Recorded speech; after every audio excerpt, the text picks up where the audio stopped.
إن الله يدخل الذين آمنوا وعملوا الصالحات جنات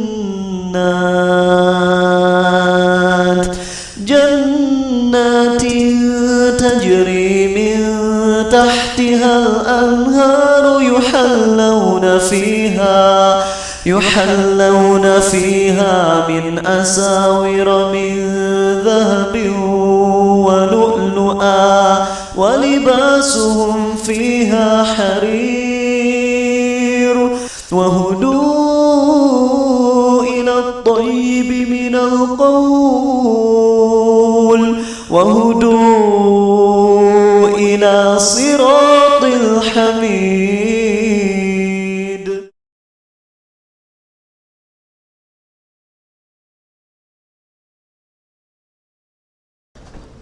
Alhamdulillah kita baru mulai. Minta maaf nih ya ke teman-teman yang baru datang, yang baru datang, yang dari tadi datang tuh. Sekarang kok makin kesini kalian yang hadir makin banyak, tapi yang sering telat. Cuman berharap nih telatnya Rizal tuh tetap menjadikan kalian dapat pahala besar ya. Nunggunya, sabarnya kalian, insya Allah jadi pahala besar nunggu di sini. Oke, kita mulai. Abil ada ya. Catatan ada di Abil. Oh, masih ada di HP Arizal. Masih pink HP-nya, belum ganti-ganti wae. Covernya belum sempat beli. Nanti insya Allah istri Arizal yang ada di rumah membelikannya. Oke, sip. Udah di BC belum Arif? Belum ya? BC-nya jangan lupa pakai opening itu. Udah ngeliat belum? Udah di BC? Belum. Nih ini lihat di grup Aku Akan Berubah. Di situ Arizal ngechat Arif kalau mau nge-broadcast. Tuh, coba lihat di chat paling bawah. Ada? Oh, nih, ngechat privat. Yang teman-teman yang udah di rumah, yang lagi live streaming, itu Facebook bukan? IG ya? Oh, nggak ada yang Facebook ya? Oke, sip. Taruh, nih, tuh. Itu awalannya itu, terus silakan tambah dengan kalimat yang lain.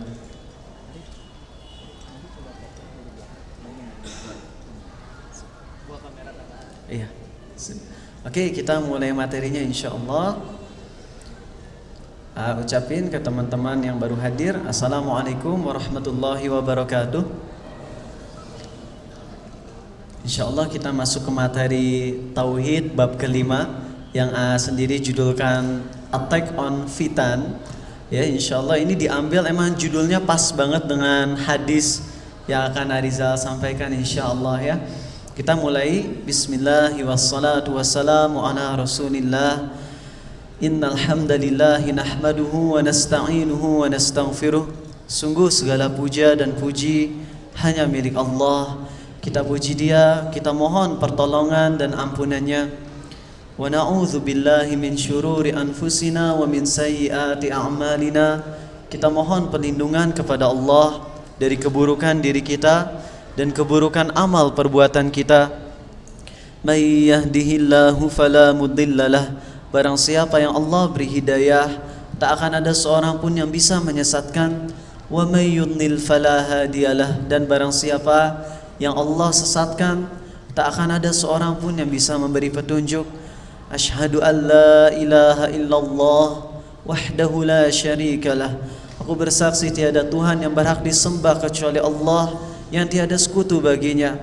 Wa asyhadu anna Muhammadan abduhu wa rasuluh.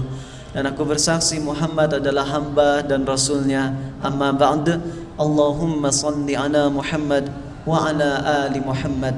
Ya teman-teman semua, kalian tahu nggak ada penyakit di tubuh kita? Nauzubillah, bukan di tubuh kita. Ada penyakit yang terkenal yang mana kalau udah masuk ke salah satu anggota tubuh kita itu bisa menjalar terus, menjalar. Itu namanya apa? Tumor apa kanker? Dua-duanya? Nggak tahu, udah belum pernah ya gitu ya. Nauzubillah, jangan sampai pernah. Kalau nggak salah tumor ya, ini nggak tahu, kayaknya ada anak kedokteran Unisba kalau ngomong tentang kedokteran di depan dokter teh asa era isin ya, malu gitu ya. Bisa salah gitu. Kayak dulu pernah ada ustadz ceramah Jumat, coba Kalian tahu nggak sih, sekarang dunia kita ini terkena efek rumah kaca karena terlalu banyak kaca di dunia ini katanya. Padahal efek rumah kaca kan bukan gara-gara kaca gitu ya. Itu kan global warming. Nah, greenhouse effect bahasa Inggrisnya. Nanti ngiranya greenhouse effect-nya gara-gara banyak rumah hijau gitu kan. Jadi emang kadang lucu kalau kita ngomong sesuatu yang bukan field-nya. Jadi suka malah jadi nggak nyambung. Nah, sekarang mau menyampaikan ke teman-teman semua nih, tumor atau kanker atau apapun. Kalau kalian kena kanker atau tumor deh di kaki, telapak kaki, yang mana tumor ini kalau misalnya dioperasi, kalau dicabut, biasanya masih tumbuh karena akar-akarnya tuh biasanya masih ada aja. Dicabut, tumbuh lagi, dicabut, tumbuh lagi. Maka hal yang terbaik adalah diapain tuh kaki? Amputasi. Sering cerita ke kalian, punya salah satu adik mentor dulu di sebuah SMA di Bandung ya. Di situ ada salah satu adik mentor Rizal yang masya Allah udah mau orangnya ganteng, atletis, disukai banyak cewek, pinter. Apa yang terjadi di kelas 7 SMP 2 Bandung ya, SMP 2 Bandung, belum masuk SMA 2 ya kan kesebut juga ya. Dia dulu di SMP 2 Bandung, beliau ini orangnya disukai sama banyak cewek. Dan gimana orang ganteng, larinya cepat, jadi juara lari terus. Di situ akhirnya apa yang terjadi pas kelas 7 SMP, mulai kakinya sakit. Kakinya sakit. Kemudian pas makin sakit gitu, nggak dicek, udah lama banget, beberapa bulan baru dicek, ternyata ada tumor. Dan tumornya udah sampai selutut. Kemudian konsultasi, ini mau diapain, mau diamputasi atau enggak, mikir-mikir lagi, akhirnya enggak diamputasi, menjalar terus sampai paha, hampir ke selangkangan, hampir ke kemaluan tuh, enggak ada pilihan lagi, akhirnya diamputasi.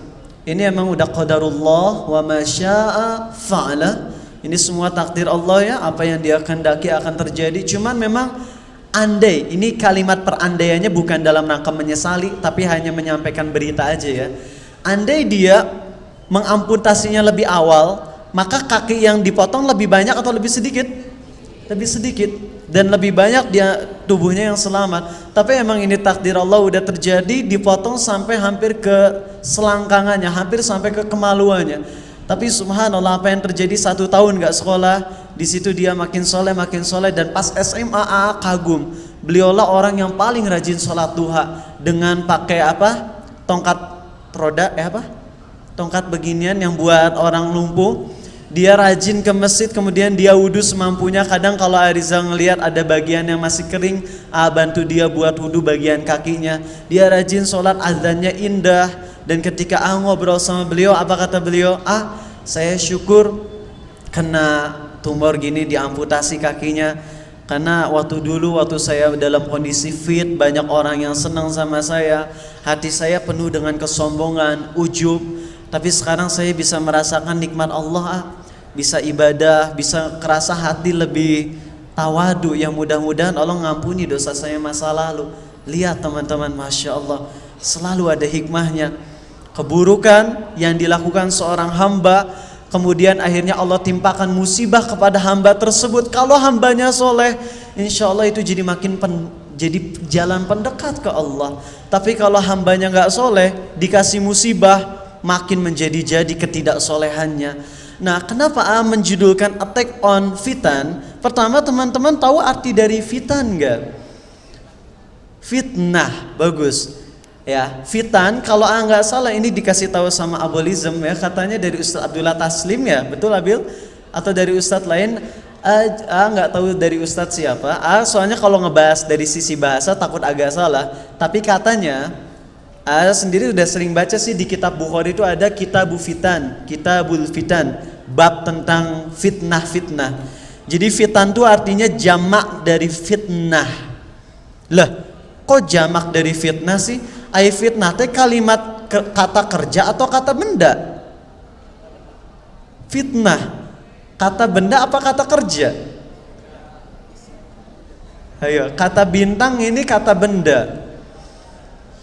Ariza memfitnah kamu, itu berarti fitnahnya apa? Iya, betul sekali ya. Fitnah kalau bahasa Sunda, atau bahasa Sunda mah bukan fitnah, fitnah gitu ya. Oke. Fitnah kalau bahasa Sunda itu kata kerja, artinya menuduh seseorang melakukan sesuatu yang tidak dia lakukan. Itu fitnah. Tapi kalau kita ngelihat kata fitnah dalam bahasa Arab, ini bukan kata kerja. Ini adalah kata benda. Fitnah itu kalau teman-teman nanti insya Allah diposting di resume kajian sore hari ini oleh Abil atau oleh yang lainnya.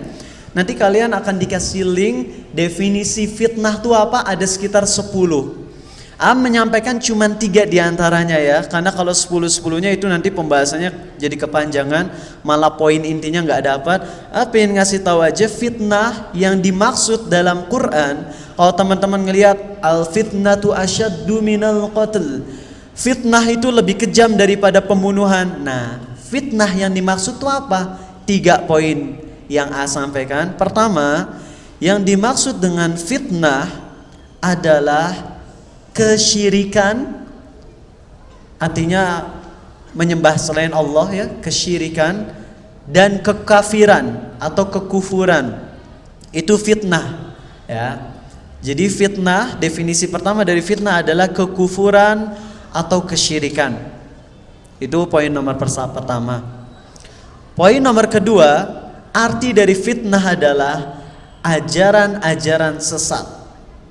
Ya. Misalnya naudzubillah, ini contoh aja ya, Arif ikut aliran sesat yang dulu sempat booming deh apa? Avatar ya? Oh, Gavatar. Avatar The Legend of Aang katanya gitu. Si Arif ikutan Gavatar misalnya, terus Arif menyampaikan ajaran Gavatar ke Arizal, berarti Arif sedang melemparkan fitnah terhadap Arizal. Karena definisi kedua fitnah adalah apa? Ajaran-ajaran sesat. Paham? Itu yang kedua. Ketiga adalah kemaksiatan dan dosa-dosa. Jadi setiap dosa, setiap kemaksiatan itu disebut dengan fitnah. Ya. Nanti ada poin nomor 4, ini sekedar ngasih tahu aja, definisi lain dari fitnah adalah ujian. Makanya kita di akhir sholat kita baca apa? Wa min syarri fitnatil masihid dajjal. Ya Allah, kami berlindung kepadamu dari ujian Dajjal.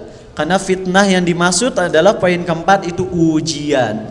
Ya, berarti kalian yang mau UAS sedang difitnah kalian. Masya Allah. Kalian yang UN gitu. Makanya, oh ya, ngerti kenapa sebelum UN suka ada istighosah. Karena kalian tahu nggak? Fitnah definisi kelima adalah artinya musibah. UN tuh musibah emang ya. Makanya sebelum UN istighosah gitu. Walaupun memang sebenarnya teman-teman kalau doa itu secara umum kapan aja. Ya jangan dikhususkan pas mau UN doa bersama. Justru kalau kita mau doa kapan aja. Dan jangan lupa doa paling ampuh tuh minta ke orang tua yang masih hidup tentunya ya. Ya soalnya ada yang datangnya ke kuburan orang meninggal terus bilang, "Syekh, tolong ya doain aku supaya lulus UN." Lah orang beliaunya udah meninggal. Kalau beliau menjawab, "Ya nanti aku doain deh." Kabur kita ya. Maaf, ini masih jelas suaranya? Akbar masih jelas SMA 1 Cimahi? Kedengeran? Oke. Di telinga agak bercak tadi. Ya jadi itu makanya baru ngerti kenapa dinamainya istighosah. Istighosah kan berdoa untuk menghindar dari bencana. Sebenarnya kalau istighosah harusnya gini ya. Ya Allah, hindarkan UN dari kami. Gitu harusnya. Kan menghindarkan diri dari bencana. Ya udah, hindarkan UN-nya dari kita gitu. Just kidding ya. Oke, udah lanjutin aja. Minta ke Allah supaya dipermudah, bukan malah begitu. Oke, kita lanjut teman-teman semua. Judul Attack on Fitan artinya apa? Kita harus menyerang. 3 poin tadi. Diserang, iya. Sebagaimana kalau ada tumor di tubuh, serang bagian tubuhnya, potong demi kebaikan seluruh tubuh. Walaupun di bagian tubuh yang diserangnya bakalan sakit. Tapi kalau enggak, apa yang terjadi? Lebih besar bahayanya. Didiamin nih fitnah, tumor didiamin menjalar ke seluruh tubuh. Fitnah didiamkan, fitnah definisi yang tadi, yang 4, yang 3 tadi, maka keburukannya akan menyebar ke seluruh dunia. Yang ada adalah kehancuran yang lebih parah. Jadi kita nggak boleh tinggal diam ketika ada fitnah di sekitar kita. Ingat sekali lagi, fitnah yang dimaksud adalah 3 tadi. Sekarang kita flashback sebentar kepada salah seorang nabi. Kemarin aku udah sebutin Nabi Ibrahim alaihissalam kan lemah lembut ya. Nabi Isa juga lemah lembut. Bismillah.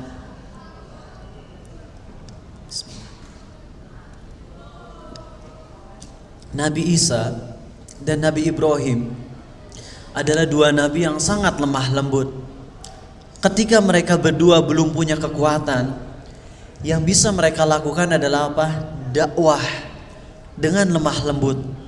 Nabi Isa menyampaikan kepada kaumnya, yang teman-teman tahu kan dalam Atsar Sahih riwayat An-Nasai, Nabi Isa itu udah didemo sama masyarakat Bani Israel. Nabi Isa keluar dari salah satu mata air dari rumah muridnya Hawariyun yang 12 itu. Beliau keluar dari salah satu mata air, rambutnya menetes. Kemudian beliau berkata kepada para sahabatnya, siapa di antara kalian yang sudi untuk wajahnya diserupakan dengan diriku, kemudian nanti dia akan bersamaku di akhirat kelak di surga. Ini atsarnya sahih dari Abdullah bin Mas'ud atau Abdullah bin Abbas, riwayat An-Nasai. Jadi teman-teman jangan percaya bahwasanya orang yang disalib itu apa? Yudas Kariot katanya yang mengkhianati Nabi Isa. Bukan. Versi Islamnya adalah orang yang disalib adalah salah satu sahabat terbaiknya Nabi Isa alaihissalam. Akhirnya salah satu di antara murid Nabi Isa yang paling muda mengangkat tangannya atau berdiri, saya wahai Nabiullah. Kemudian Nabi Isa bilang, duduk kamu. Terus dia berdiri lagi, saya siap wajahnya diserupakan dengan dirimu agar aku bisa bersamamu di surga kelak. Duduk kamu. Akhirnya pas ketiga kalinya, akhirnya Nabi Isa bilang, ya kamulah yang akan menjadi orang yang diserupakan dengan diriku. Akhirnya Nabi Isa sama Allah diangkat ke langit lewat salah satu ventilasi jendela. Terus diangkat ke langit, para sahabat Nabi Isa melihatnya. Kemudian murid Nabi Isa yang wajahnya diserupakan oleh Nabi Isa itu disalib. Insya Allah jadi syuhada radhiyallahu an. Nah, apa yang terjadi di dakwah Nabi Isa alaihi salam saat beliau belum punya banyak kekuatan? Yang beliau lakukan adalah dakwah dengan kasih sayang, dengan kelemah lembutan. Terkadang beliau menyampaikan tentang neraka, tapi bahasanya luar biasa indah banget ya. Ketika beliau menyampaikan memang tegas ya. A'udzubillahi minasyaitonirrajim di surah Al-Maidah.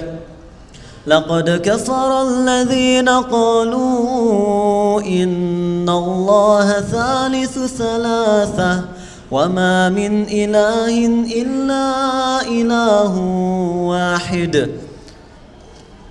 Telah kafir mereka yang berkata bahwasanya Allah itu salah satu dari tiga. Wa qala al-masih ya bani Israil a'budullaha rabbi wa rabbakum innahu may yushrik billahi faqad harramallahu alaihi al-jannah wa ma'wahu an-nar wa ma lidh-dhalimin min ansar. Lihat ucapan Nabi Isa saat beliau mau nge-attack fitan tersebut. Saat beliau mau menyerang kekufuran, bahasa beliau dengan kelemah lembutan mengatakan apa ke Bani Israel? Wahai Bani Israel, sembahlah Allah. Tiada Tuhan selain dirinya. Dia adalah Tuhanku dan Tuhanmu. Karena barang siapa yang mempersekutukan dirinya, mempersekutukan Allah dengan apapun, maka Allah akan haramkan baginya surga dan tempat akhirnya adalah neraka. Dan bagi orang-orang yang zalim itu nggak punya penolong. Ini surah Al-Maidah di halaman ke-15 dari surah Al-Maidah itu ayat berapa nanti bisa cek sendiri. Bagi Abil yang mau ngeresume bisa dicek ya.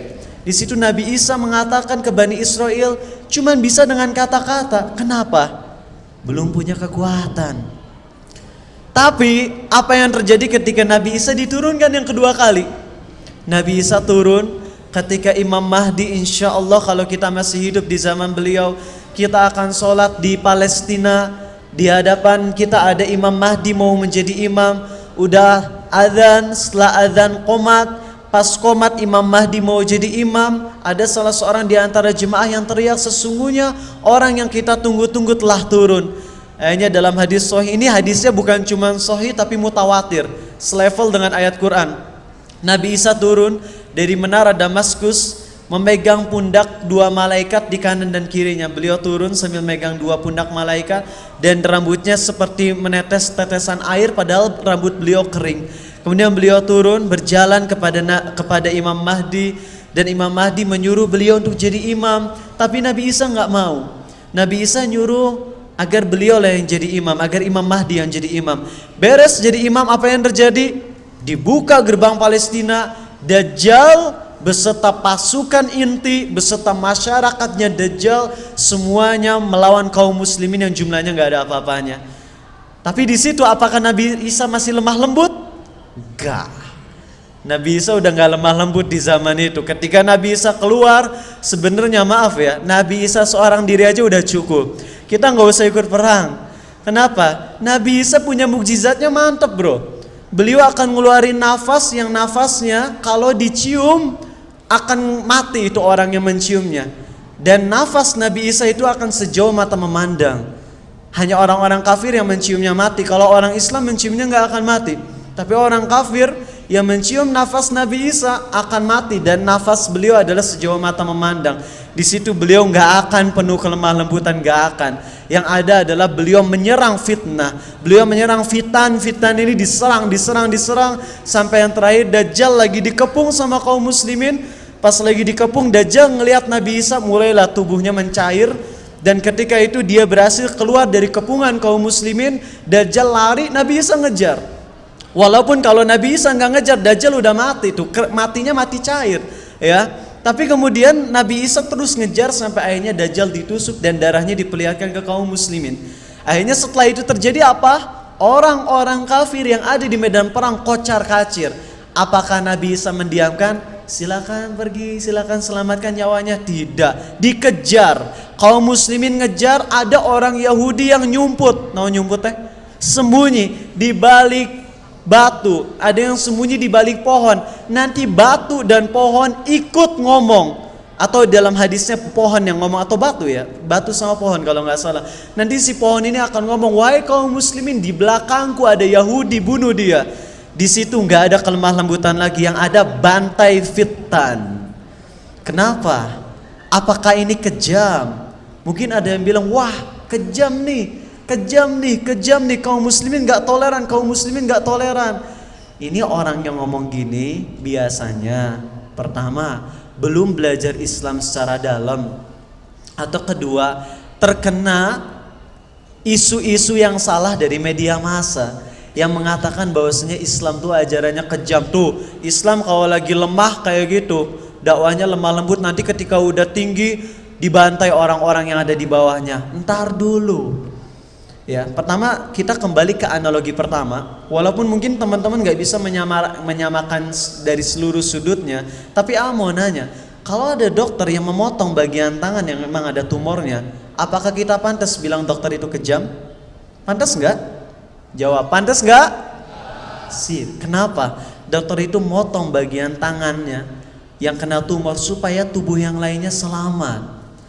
Dan kaum muslimin ketika menghancurkan fitan yang 3 poin tadi ya, yaitu kesyirikan, kekufuran, kesesatan dan kemaksiatan, ketika menghancurkan itu untuk menyelamatkan orang-orang yang lainnya.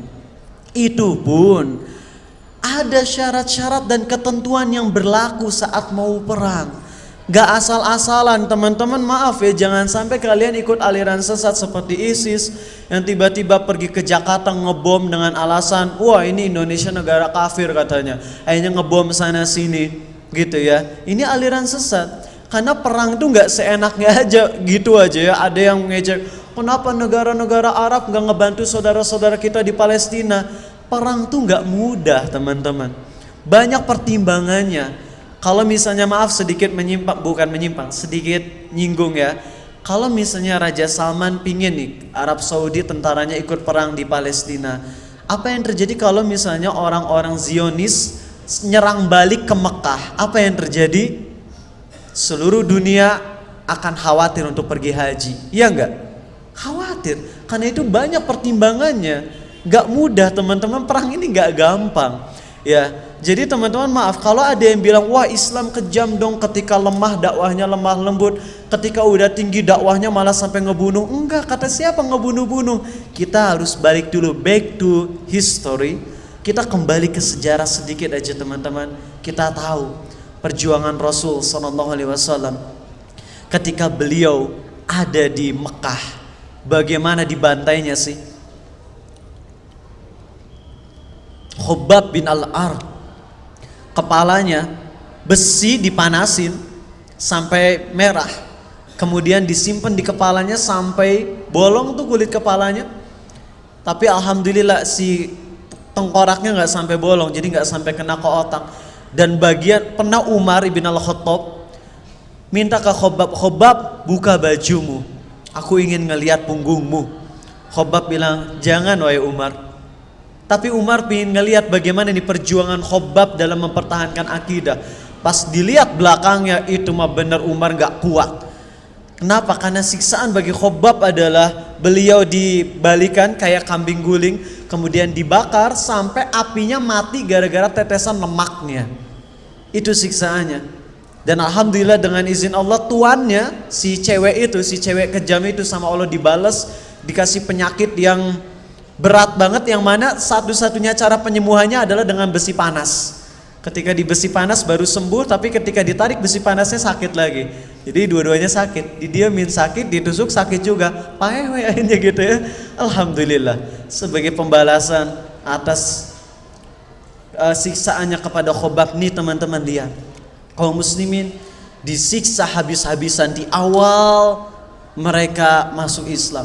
Setelah dakwah yang penuh dengan kelemah lembutan, kaum muslimin punya kekuatan yang luar biasa sampai di ujungnya Futuh Mekah. Lihat Nabi SAW dan para sahabatnya bagaimana mereka nggak dendam. Wajarlah dendam.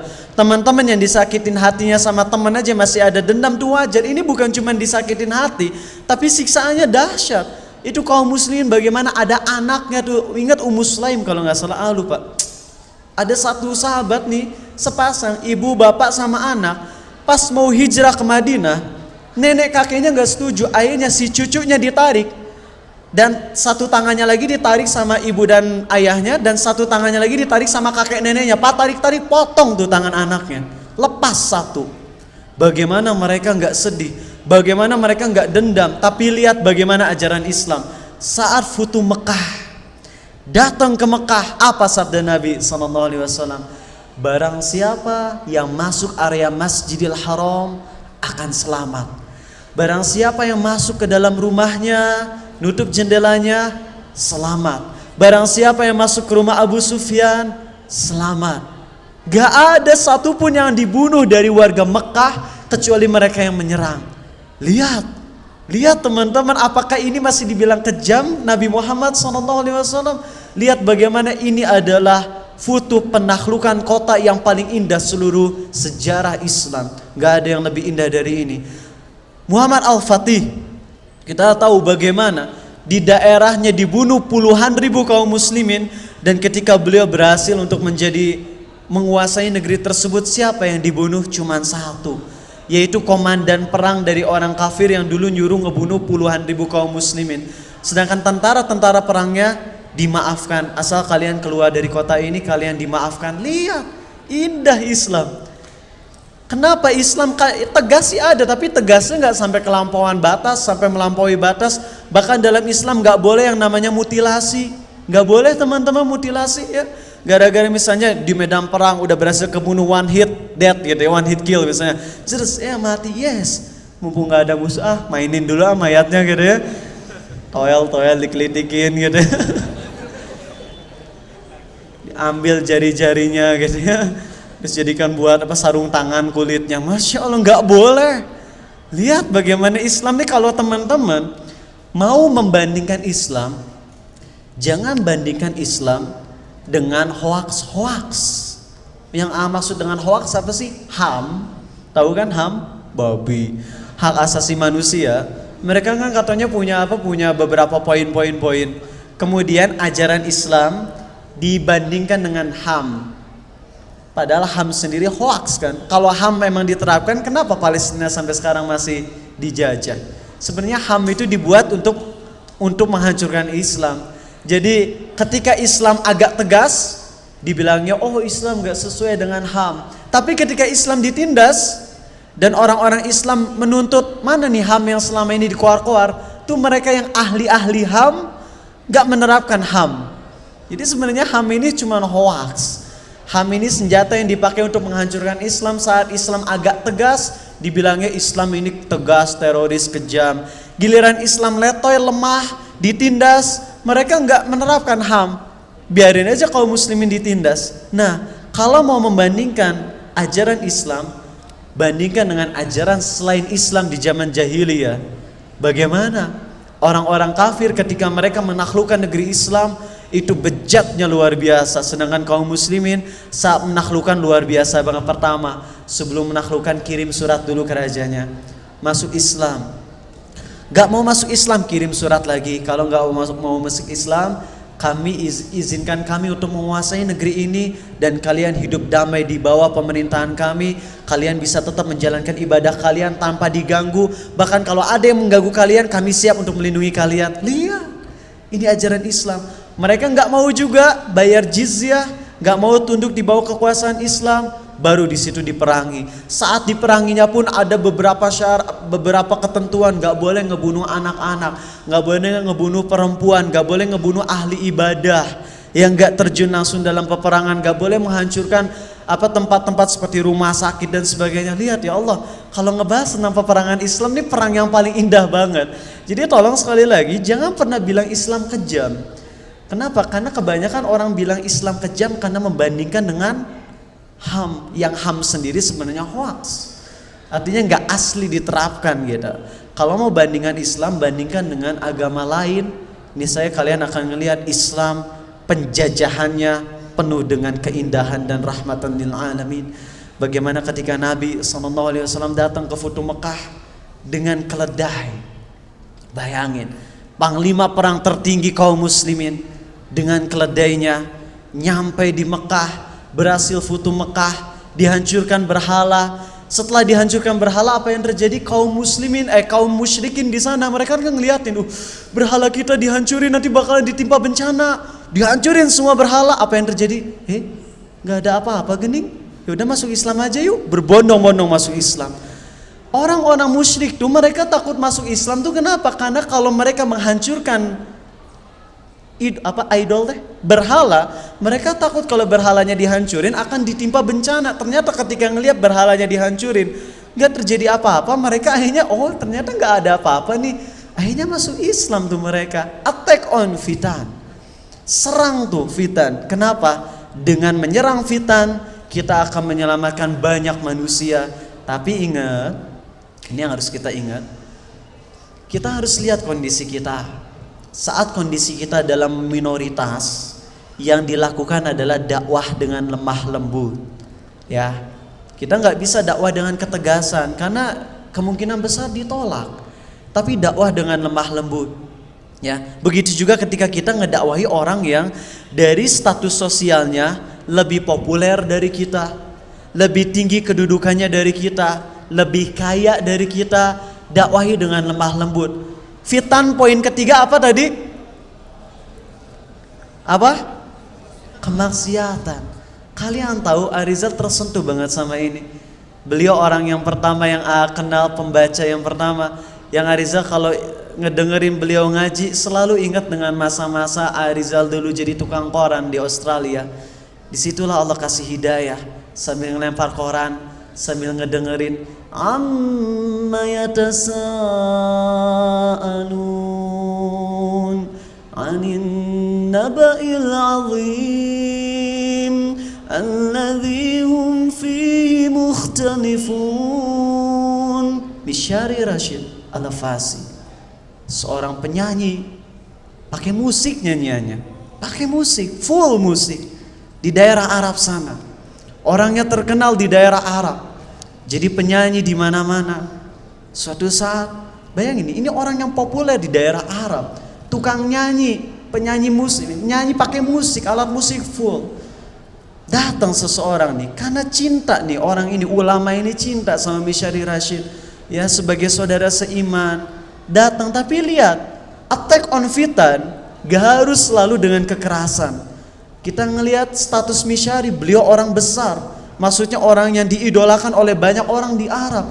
Akhirnya ulama ini datang ke Misyari Rashid Al-Fasi, mengatakan, wahai saudaraku, suaramu begitu indah, andai suaramu dipakai untuk membaca Al-Quran. Di situ langsung Misyari Rashid Al-Fasi langsung sujud, nangis, ngegeter badannya. Beliau langsung sujud, kemudian beliau taubat. Dan mulai dari itu beliau mempelajari Quran. Sampai kalau kalian tahu ya, salah satu pembaca Al-Quran yang nadanya indah tapi tajwidnya sempurna itu Misyari Rashid. Karena jujur Arizal, kalau bacanya dengan nada datar, biasanya tajwidnya bisa lebih aman tuh, bisa lebih kejaga. Tapi kalau Arizal misalnya melakukan, biasanya tajwidnya jadi berkurang.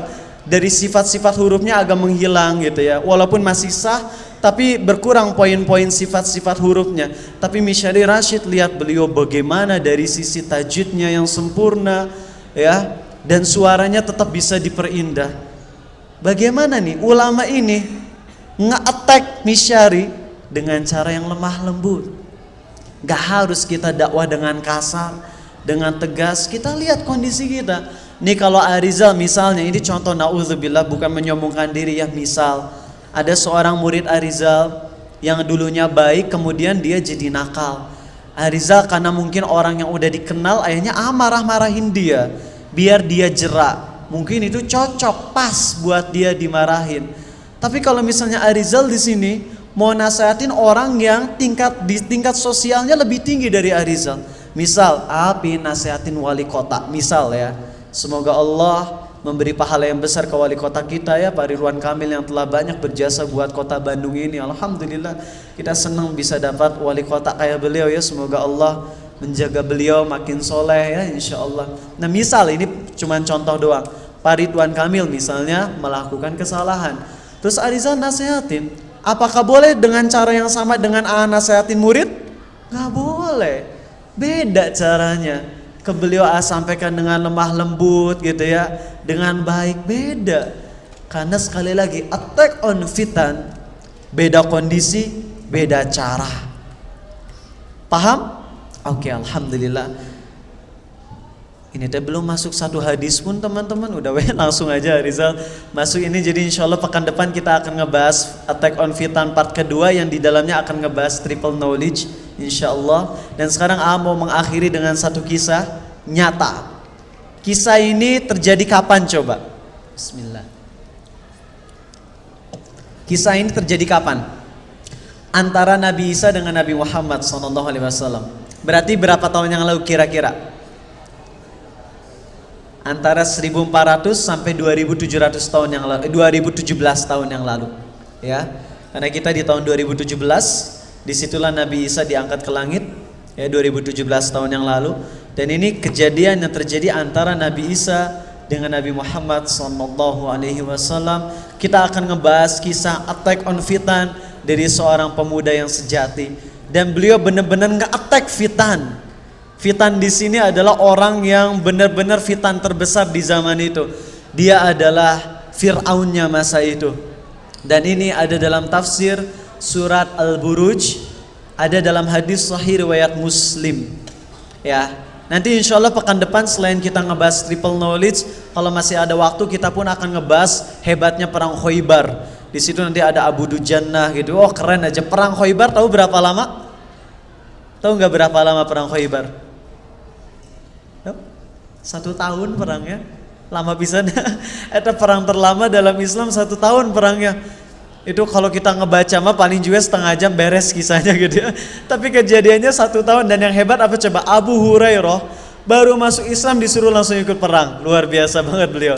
Atau Abu Hurairah udah masuk Islam dari dulu sih, tapi baru gabung bersama Nabi SAW pas perang Khoibar, langsung disuruh ikut perang. Mari kita ngebahas attack on fitan yang asli. Sendiri alhamdulillah belum pernah nonton filmnya Attack on Titan ya. Nanya ini gimana filmnya, bagus nggak? Terus kata ada salah satu adik mentor Rizal, jangan nonton kenapa? Katanya si raksasanya nggak pakai baju. Oh gitu ya, cantik emang gitu ya. Naudzubillah. Ya jangan ditonton, mau telanjang cantik atau enggak juga nggak boleh gitu ya. Oke, kita akan ngebahas tafsir dari ayat A'udzubillahi minasyaitonirrajim. Innal ladzina fatanul mu'minina wal mu'minati thumma lam yatubu falahum adzabu jahannam wa lahum adzabul hariq sesungguhnya mereka-mereka yang menyiksa kaum muslimin laki-laki dan perempuan, kemudian kagak taubat, maka bagi mereka ada azab jahanam, bagi mereka ada azab yang membakar. Kita akan mulai dari hadis Sahih Muslim. Insya Allah teman-teman yang hadir di kajian Ahad ini ada dalam bab tawakal atau bab sabar. Kalau bab sabar berarti bab yang akan kita bahas hari Minggu sore, tapi emang hadisnya hadis akhir. Jadi kayaknya sekitar 4 mingguan lagi baru dibahas di kajian hari Ahad sore. Tapi kalau yang Ahad sore Riza penyampaiannya emang lebih serius ya, kagak ada candaannya. Cuman sekarang Api menyampaikan secara maknanya aja. Pada suatu hari di sekitar 2000 tahunan yang lalu ada seorang raja. Ini bukan dongeng ya. Ini kisah nyata, ada dalam hadis yang sahih. Seorang raja yang ngaku sebagai Tuhan. Ya, dia punya tukang sihir. Karena emang para raja zaman dulu, kenapa mereka harus punya tukang sihir coba? Tahu nggak kenapa? Supaya kalau lagi di demo, didatengin tukang sihir. Nih, aku punya kekuatan super nih. Akhirnya yang demonya kabur lagi. Jadi setiap raja zaman dulu pasti punya ahli sihir yang bisa ngejurus untuk ngebuat orang-orang jadi takut. Ya, kalau nggak punya ahli sihir, mereka si rajanya kalah. Sekedar ngandelin kekuatan militer pedang tombak, kalau jumlah masyarakat lebih banyak kalah tombak juga. Akhirnya apa yang terjadi? Raja ini ahli sihirnya udah tua, udah mau mati tuh. Akhirnya si tukang sihir ini ngomong, "Wahai raja," menyampaikan secara maknanya ya. Jadi kalau kalian lihat tekstual hadisnya nggak akan sama persis dengan yang sampaikan, tapi kalau dari segi maknanya insya Allah pasti sahih ya. Kalian nggak usah takut untuk menyampaikan kisah ini lagi, kisahnya nyata insya Allah. Bismillah. Dari tutup, masya Allah.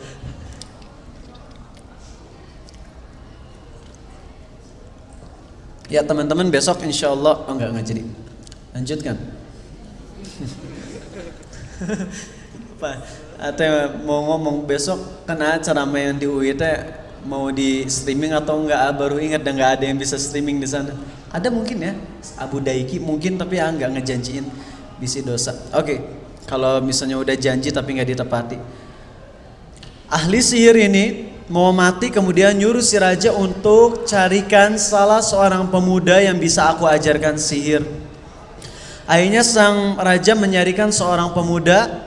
Nemu pemudanya mau diajarkan sihir. Suatu saat si pemuda ini jalan menuju tukang sihir. Di tengah jalan ketemu sama ahli ibadah, seorang ulama dari kalangan zaman dulu. Emang kalau dalam hadisnya tulisannya pendeta. Pendeta yang dimaksud ini bukan pendeta yang sekarang tentunya ya. Itu adalah ulamanya zaman dulu yang masih memegang teguh ajaran tauhid Nabi Isa alaihi salam. Akhirnya si pemuda ini jalan, di tengah jalan ketemu sama ulama ini. Ulama ini menyampaikan ceramah dan akhirnya si anak ini ngedengar. Si anak muda ini gulam. Gulam tuh usia antara 7 sampai balik. Di sini ada yang antara 7 sampai balik, adiknya Ali ya? Saudara, berapa usianya? Berapa? 8 tahun gulam. Tuh lihat ya, halo adek, mau jadi karakter di sini? Ayo. Masya Allah. Nah itu gulam itu ya, segede gitu atau mungkin lebih dewasa dikit. Jadi kalau kalian ngedengar gulam, ya gulam itu usia antara 7 sampai balik. Sampai balik ya. Nah, gulam ini jalan, di tengah jalan ketemu ahli ibadah, kemudian ngedengerin sebagian ceramahnya, terus lanjut ke tukang sihir. Bayangin, datang ke tukang sihir tuh kafir. Apalagi niatnya mempelajari sihir. Datang, kemudian pas udah nyampe di tukang sihir, dipukulin sama si tukang sihirnya. Kenapa kamu datang telat? Akhirnya dipukulin. Setelah dipukulin dia balik lagi ke ulama ini terus ngasih tahu, wahai ulama, aku ini datang ke tukang sihir terus aku dipukulin karena aku telat datang. Akhirnya si ulama ini menyuruh anak kecil ini untuk berbohong. Nanti kalau kamu kalau kamu pergi ke tukang sihir, kasih tahu bahwasanya dirimu dicegat oleh keluarga. Makanya datangnya telat gitu. Jadi pas mau pergi ke tukang sihir sama keluargaku ditahan, gak bisa pergi, makanya aku telat datang. Kalau kamu pulang ke rumah dimarahin sama orang tua, maka kamu bilang bahwasanya ahli sihir itu mencegahmu. Gak ngerti kenapa si ulama ini gak langsung menyampaikan bahwasanya sihir itu haram, tapi emang di sini hadisnya ulama ini gak menyampaikan sihir itu haram, tapi sang ulama ini cuma ngasih tahu kalau kamu datang ke tukang sihir, bilang bahwasanya kamu ditahan oleh keluargamu. Kalau kamu pulang ke keluargamu, bilang bahwasanya kamu ditahan oleh tukang sihir. Ya di sini nggak usah ngebahas bagian sininya, lanjut. Suatu saat di perjalanan menuju tukang sihir, pemuda ini atau gulam ini, anak kecil ini ngelihat ada satu binatang besar. Gak disampaikan apa binatangnya, apa gorila, apa Godzilla, gak disampaikan. Godzilla mah dinosaurus ya. Yang jelas anak muda ini megang batu. Batu pasti kecil lah, gak mungkin bawa batu besar. Dia pegang batu, terus dia bilang gini, ya Allah, pada hari ini aku akan mengetahui siapa yang lebih engkau cintai.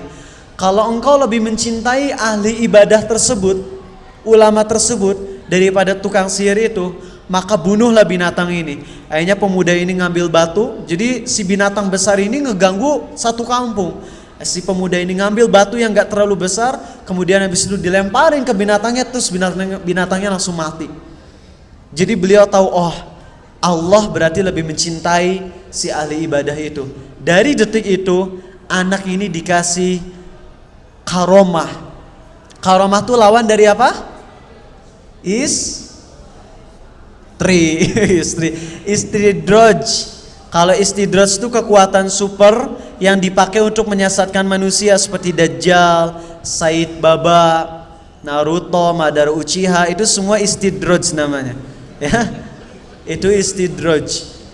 Adapun kalau kekuatan super yang dipakai untuk kebaikan, dan kekuatan super ini nggak dilatih, benar-benar full murni dari Allah, seperti muridnya Nabi Sulaiman. Ini bukan jurus Hokage keempat, Hiraishi no Jutsu, bukan ya, yang bisa mindahin barang dalam sekejap. Ini bukan sihir, ini karomah, di mana muridnya Nabi Sulaiman berkata, wa qala alladhina utul ilma wa qala alladhi indahu ilmun minal kitabi ana atika bihi qabla ay yartadda ilaika tarfuk. Wahai Nabi Sulaiman, aku bisa mendatangkan singgasana ratu tersebut sebelum kau mengedip. Akhirnya belum Nabi Sulaiman ngedip, singgasananya udah ada di depan matanya. Ini muridnya Nabi Sulaiman dikasih karomah.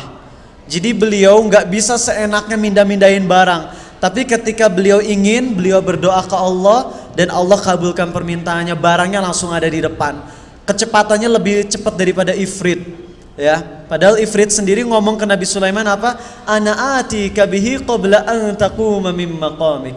Aku bisa mendatangkan singgasana ratu itu sebelum kau bangun dari tempat dudukmu. Sedangkan si orang ini, aku bisa mendatangkan singgasana itu sebelum kau ngedip. Masya Allah, ini karomah. Saat Ibn Abi Waqqas bisa jalan di atas air.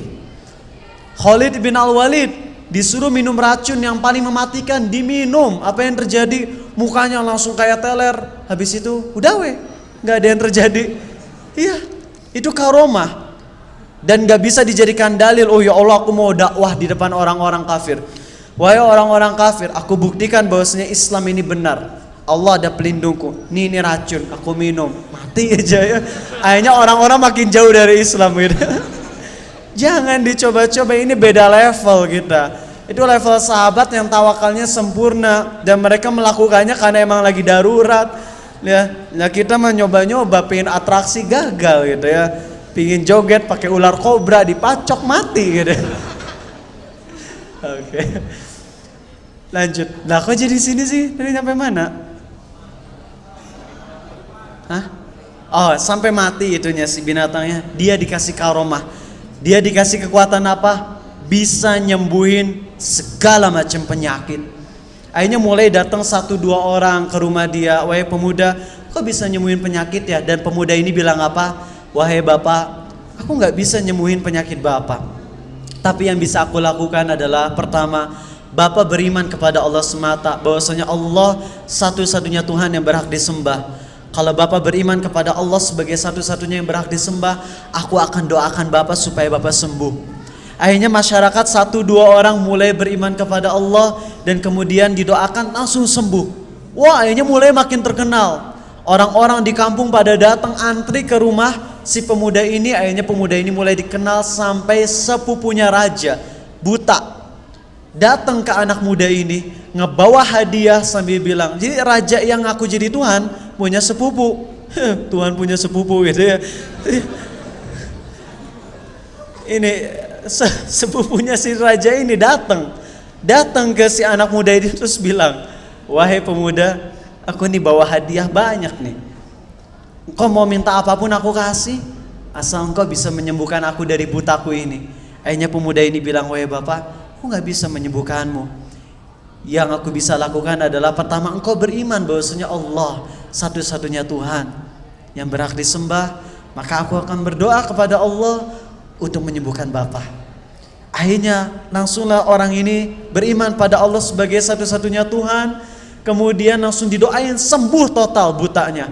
Pulang ke raja, udah gak ada pengawal lagi, langsung datang tok masuk ke ruangannya. Raja kaget, lah siapa yang menyembuhkan matamu? Sepupunya ini bilang, Allah lah yang menyembuhkanku. Siapa itu Allah? Allah adalah Tuhanku dan Tuhanmu. Jereng kata raja. Kaget itu sepupunya bilang Allah adalah Tuhanku dan Tuhanmu, langsung dipukulin sama pengawalnya. Akhirnya sang sepupu raja ini gak kuat dan dia bilang itu yang menyembuhkanku adalah anak muda itu.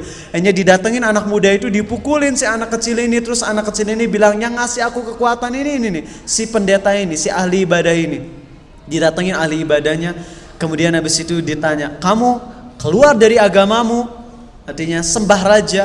Kalau kamu gak mau keluar dari agamamu, kau akan dibunuh. Si ahli ibadah ini, muridnya Nabi Isa alaihissalam, tidak mau keluar dari agamanya. Akhirnya dibunuh. Cara dibunuhnya gimana? Disimpan di tanah, kemudian digergaji bagian tengahnya. Sedikit-sedikit. Kalau yang dipotong bagian sini lebih cepat matinya, tapi ini yang dipotong bagian atasnya, sampai badannya terbelah jadi dua, mati. Kembali ke sepupu raja, disuruh keluar dari Islam, dari agama tauhid, gak mau. Jadi ingat, Islam itu agama seluruh nabi. Jadi gak ada nabi yang bukan Islam. Tapi Islam syariat terakhir ada di syariat Nabi Muhammad SAW ya. Sedangkan ini Islam syariat Nabi Isa alaihissalam. Nah, digergaji mati. Sepupunya raja sama, keluar dari agamamu, gak, digergaji mati. Anak kecil ini, bawa dia ke gunung, kata si raja. Kalau sampai gunung dia nggak mau keluar dari agamanya, lempar dia. Akhirnya dia diajak ke gunung, di tengah gunung dia doa, ya Allah selamatkan aku dari keburukan mereka dengan caramu. Ya, akhirnya apa yang terjadi? Gempa, mereka pada ngagulitik, jatuh semua. Si anak muda ini apa yang terjadi? Nggak kabur, dia mau apa? Attack on Fitan, datang ke rajanya lagi. Bukannya kabur udah diselamatin, tapi malah datang. Terus si raja ini bilang, apa yang dilakukan pengawalku terhadap dirimu? Dia jawab, Allah menyelamatkan aku dari keburukan mereka. Didatengin kelompok kedua, ya, bawa dia ke tengah laut, naik perahu. Kalau di tengah laut dia nggak mau keluar dari agamanya, masukin ke laut. Di tengah laut dia berdoa ke Allah, perahunya ngebalik, jadilah Tangkuban Perahu. Ya. Bener. Nggak bohong ya, bener, ini nggak hoax, nangkup perahunya kan. Kalau jadi gunung enggak, itu apa? Kisah palsu gitu. Legenda. Bener, perahunya ngebalik jadi Tangkuban Perahu kan, perahu nangkup gitu. Si pemuda ini bukannya kabur, dia terus attack on Fitan ya. Dia mau nyerang ini kesesatan, dia mau menyerang kesyirikan, dia mau menyerang kekufuran, agar agama kembali hanya untuk Allah semata, agar manusia kembali menyembah Allah semata. Balik lagi ke si Fitan terbesar ini, si raja yang ngaku jadi Tuhan ini. Terus dia bilang, wahai raja, kau sekali-kali gak bisa ngebunuh aku, kecuali kalau engkau melaksanakan apa yang kuperintahkan. Raja gak banyak mikir, langsung nanya, kalau gitu apa yang harus kulakukan supaya aku bisa membunuhmu? Kalau engkau mau membunuhku, laksanakan apa yang kuperintahkan. Bawa aku di tanah lapang yang luas, salib aku di pohon, hadirkan masyarakat semuanya di tanah lapang yang luas. Kemudian salib aku, kemudian salib tuh bukan salib ya, jadi maksudnya diikat di pohon gitu. Kemudian ambil anak panah dari anak panahku. Jadi harus anak panahnya dari anak panah yang milik si anak ini. Kemudian arahkan ke arahku sambil engkau mengucapkan dengan ucapan yang keras di hadapan seluruh masyarakat, Bismillahirrabbilghulam, dengan menyebut nama Allah Tuhannya anak ini. Akhirnya si raja ini gak banyak mikir, langsung disalib Tuhan anaknya. Masyarakat 40.000 dikumpulkan, kemudian diambil anak panah dari anak panah ini, kemudian diarahkan ke arah pelipis di sini. Kemudian si rajanya bilang dengan suara lantang, Bismillahirrabbilghulam, dengan menyebut nama Allah Tuhannya anak ini. Kena pelipisnya, nancep, langsung anak muda ini memegang pelipisnya, terus meninggal. Apa yang terjadi? Masyarakat 40.000 mengatakan, amanna bi rabbil ghulam, kami semua beriman kepada Tuhannya anak ini. Lah rajanya kaget, ini ada apa dengan masyarakat gitu lah. Hanya orang sebelahnya, pengawalnya bilang, telah terjadi apa yang kau takuti. Ini si rajanya bego, dianya yang ngomong dengan menyebut nama Allah Tuhannya anak ini, berarti dia ngaku kalau dia bukan Allah gitu ya. Dia ngaku bahwasanya dia bukan Tuhan. Tuhan yang sebenarnya siapa? Allah. Ngaku tuh dia, ya masyarakatnya akhirnya beriman sama Allah gitu. Alhamdulillah gitu. Seneng makanya punya raja yang kayak gini tapi bodoh gitu ya. Alhamdulillah. Kalau rajanya cerdas rada susah juga gitu ya. Cuman anak ini kan dikasih ilham sama Allah. Ya, alhamdulillah. Akhirnya seluruh masyarakat beriman kepada Allah, semuanya dibangun api. Jahim. Jahim ini bangunan yang penuh dengan api, kemudian habis itu semuanya 40.000 disuruh loncat. Kalau kamu nggak mau keluar dari agamamu, loncat. Nggak ada satupun yang keluar dari agama Islam. Mereka semua tetap memegang tauhid, dan kemudian mereka semua harus masuk ke dalam api. Sampai ada seorang wanita yang lagi gendong anaknya yang masih bayi. Dia bingung, kalau dia mati nggak apa-apa, tapi kalau bayinya harus mati juga kasihan. Akhirnya si anak ini dengan pertolongan dari Allah, anak ini bisa ngomong, wahai ibu, bersabarlah karena engkau berada di atas kebenaran. Akhirnya si ibu ini dengan anaknya masuk, meninggal semuanya. Inilah yang Allah firmankan, innalladzina fatanul mu'minina wal mu'minati thumma lam yatubu falahum adzabu jahannam wa lahum adzabul hariq. Arif, sebentar sini. Sini bentar. Sini Arif, ke sini. Ya, maaf ya Arif ya. Sesungguhnya orang-orang yang menyiksa orang yang beriman laki-laki dan perempuan kemudian gak tobat, maka bagi mereka azab jahannam dan bagi mereka ada azab yang pedih. Jadi Allah masih ngasih taubat ke mereka yang menyiksa. Artinya kalau tobat masih diampuni. Masya Allah. Jadi Allah tetap akan mengampuni walaupun mereka nih, si raja ini udah ngebunuh 40.000. Kalau dia mau tobat, insya Allah masih diampuni. Dan pelajaran terakhir teman-teman sebelum kita masuk ke sesi tanya jawab, insya Allah sekali lagi, fitan, kita kalau mau nge-attack fitan, mau menyerang keburukan, gak selalu dengan cara yang tegas dan kasar. Contoh, ibu kalian masih melakukan suatu dosa, ya, gak harus kalian menyampaikan dengan nasihat yang tegas dan keras, apalagi ke ibu loh. Ibu bapak kalau disampaikan dengan keras gak akan nerima. Jadi sampaikan kalau ke ibu bapak dengan lemah lembut. Jangan sampai kita ngomong, bu, ditiungan bu, pakai kerudung, nggak mau bu, gosong loh, masya Allah, parah. Jangan gitu teman-teman. Ngomong dengan baik-baik, kadang dipuji, mama ini cantik banget, masya Allah mama ini cantik banget, pantesan aku ganteng. Malah jadi sombong gitu. Mama ini cantik gitu. Kalau misalnya nutup aurat, masya Allah udah soleh, baik lagi. Selama ini mama yang mama is the best lah. Mama nih selalu ngurusin aku bandel juga, mama tetap baik.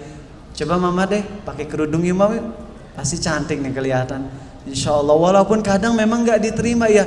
Tugas kita emang bukan maksa ya.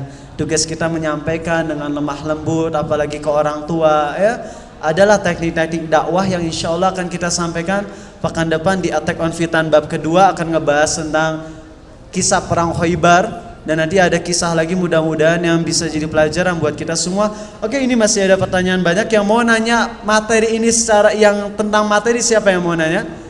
Yang tentang materi. Oke. Ya, Ilham ya. SMA 12 ya. Oke, 7 menit lagi. Wah, oke, silakan akhi. 40.000 orang ya. Iya. Bagus. Apakah itu nggak termasuk dosa bunuh diri? Jawabannya gini. Sebenarnya api nyampainya di materi hari Minggu, cuman nggak apa-apa disampaikan di sini ya. Pertama, di syariat sebelum kita, ingat ya, syariat sebelum kita itu tidak ada yang namanya dimaafkan karena terpaksa. Kalau misalnya kita disuruh berbuat dosa karena terpaksa, kita mah nggak apa-apa ya. Misalnya A nyuruh siapa namanya? Zaki, ya Allah maaf lupa terus saya. A nyuruh apa? Hah? Brilial? Rian, oke. A nyuruh Rian, kamu harus pacaran sama dia. Jangan pacaran. Kamu mabok, kalau kamu nggak mabok, aku akan bunuh kamu. Di situ mabuk darurat ya, nggak dosa kalau mabuk. Tapi kalau syariat sebelum syariat Nabi Muhammad SAW itu nggak ada yang namanya dosa terpaksa. Jadi kalau seseorang nih nyuruh ke Arif, mabok atau dibunuh, di situ Arif nggak boleh mabok. Di situ tetap harus teguh. Kalau mabok dicatat jadi dosa, maka pilihannya cuma satu, yaitu dibunuh. Tadi pilihannya dua kan, antara keluar dari Islam atau dibunuh. Ya, di situ kalaupun mereka nggak menceburkan diri ke dalam api, mereka tetap akan didorong, sama aja. Dan memang syariat zaman dulu berbeda. Seperti syariatnya Nabi Musa, kalau mau tobat justru harus saling membunuh satu sama lain, harus bunuh diri untuk tobatnya. Di situ kan emang nggak ada pilihan, mau keluar dari Islam selamat atau mati. Matinya mau ngejeburin diri silakan, atau mau ngedorong juga silakan, atau didorong pun silakan. Di sini nggak ada pilihan, intinya apa? Mau menceburkan diri atau didorong sampai mati pun di situ sama aja, karena ini syariatnya syariat zaman dulu, nggak bisa disamakan dengan syariat zaman sekarang. Misalnya ada orang ya yang kasusnya nggak selesai-selesai, akhirnya sekumpulan orang bilang kalau dia nggak jadi di penjara kami akan bunuh diri bersama, misalnya kayak gitu ya. Ini nggak boleh. Gak boleh, ini beda syariatnya, bukan syariat zaman dulu lagi. Paham Rian? Alhamdulillah, sip. Oke, pertanyaan selanjutnya dari akhwat. Pertanyaannya tentang materi bukan? Tentang materi ya udah. Tentang materi. Oke, ini siapa? Dari SMA mana? 24. Hah? Unpad. Dari Unpad, dari Bintang. Nanti aja deh. Yang laki-laki bisa nanya setelah selesai. Di sini sampai Isya. Habis Isya Reza langsung pergi ke Depok insyaallah. Bagi teman-teman yang mungkin ada sekarang streaming di Depok, sampai ketemu lagi besok ya di UI. Ini yang terakhir ya, pertanyaan terakhir terus sudah. Kasus pemerkosaan yang sedang banyak terjadi di Indonesia saat ini menjadi isu yang diresahkan. Kasus yang terjadi pada korban yang berinisial EF dan YY menjadi contohnya. Sebab terjadinya kasus ini bermula dari ketidakkenalan manusia terhadap penciptanya, yaitu Allah. Karena ketika sudah mengenal Allah berarti sudah mengetahui apa yang dilarang dan yang seharusnya dilakukan. Terus apa pertanyaannya ini? Bingung gak Rizal? Nah apa pertanyaannya? Ya gitu emang. Kalau orang gak kenal sama Allah, ya jadinya tukang maksiat gitu ya. Oke, udah dulu ya. Maaf banget ya ini. Ariza usahakan ya Allah, mudah-mudahan pekan depan Ariza nggak telat lagi datang ke sini. Minta maaf, akan usahakan pekan depannya untuk maksimal 4.15 udah sampai sini, sehingga bisa sesi tanya jawabnya sampai 4:30 aja. Jadi materinya agak panjang, terus sesi tanya jawab keduanya bisa agak panjang. Ini soalnya teman-teman banyak yang belum kejawab. Minta maaf, dan teman-teman yang udah masuk grup dari grup 22 sampai 34 sabar. Insya Allah Ba'da Isya ngejawab sambil nunggu travel ke Depok. Sambil ngejawab. Kemarin-kemarin sibuk banget ya karena lagi jualan, dagang. Jadi belum sempat ngejawab semua pertanyaan kalian yang di grup. Insya Allah Ba'da Isya semua pertanyaan dijawab. Subhanakallahumma wa bihamdik, asyhadu an la ilaha illa anta astaghfiruka wa atubu ilaik. Assalamualaikum warahmatullahi wabarakatuh.